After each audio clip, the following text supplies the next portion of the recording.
If you're not paying attention to what I'm saying, would you know what I'm talking? No. That's so with every aspect of life, isn't it? If you're not paying attention to it, you don't know what you're eating, you don't know what you're breathing, you don't know what's happening. Most people will not notice the fragrance of the flowers or anything, they're just walking through like rocks. To be human means, what is unique about a human being is, we do the same things what the other animals do. It is just that all that the animal can do, we do the same things, but we can do it consciously.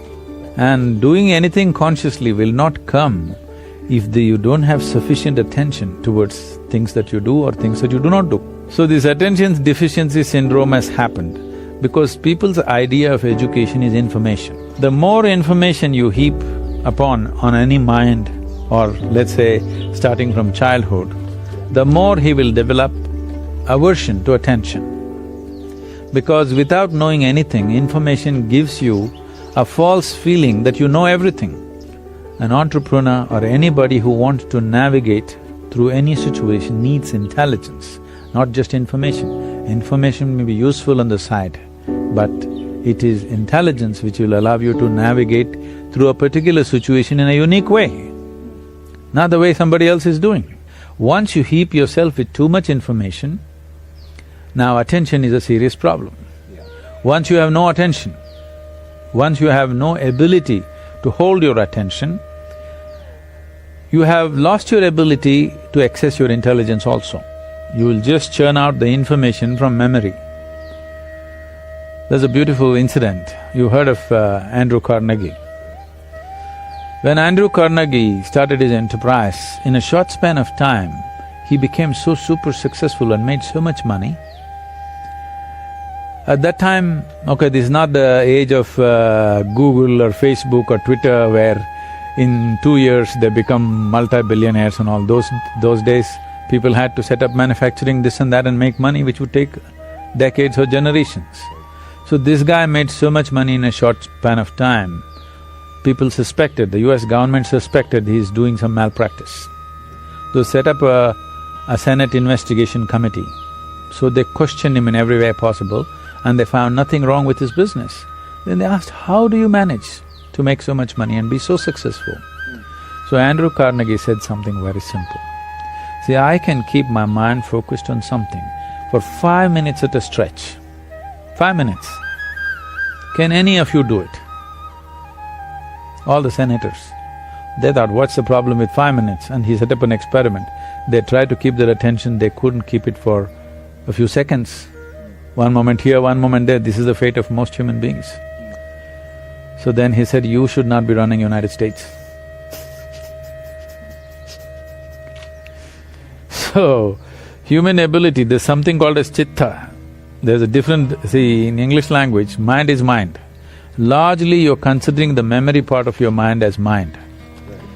In the yogic system, there are 4 main aspects of the mind. I'll not go into the detail, but the memory part of the mind is of least importance. It's the chitta, which is connected with the consciousness, which is most important.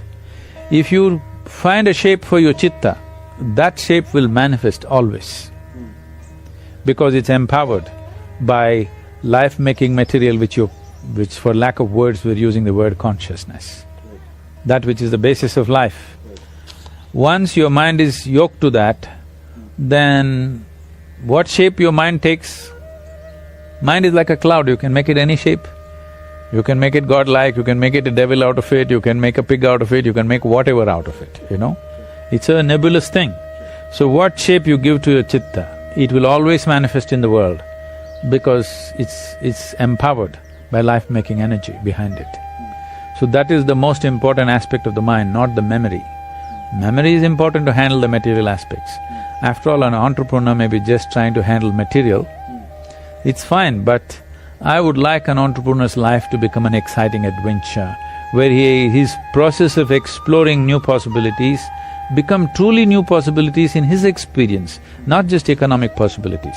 And that possibility is there in an entrepreneur's life, that he can turn his entrepreneurship into a spiritual possibility and a spiritual growth, or growth of the being itself, which I feel everybody should explore. That's why we're trying to bring a spiritual element. Success will come easy more than anything, because success will come easy not because of any magic, simply because you function at your full potential. If you want to… there is… in schools they have something called as a three-legged race. Though you get 3 legs, you run slower. With 2 legs, you would run faster, isn't it? With 3 legs, you must become more efficient in numbers if you just simply look at it. But this is how it is. With more information means something that is not yours, you attach it to your memory and identify yourself with it. The more you do that, the less effective you become. But right now, our whole idea of education is information, and there is internet. A 12-year-old child knows what is the name of the galaxy up there, 1 trillion light years away, which is not good for him. Because this is not knowledge, this is not of any usefulness, this is only for boastfulness. And above all, it'll take away your ability to pay attention. Because the basis of attention is you realize that you do not know even a speck in the universe properly.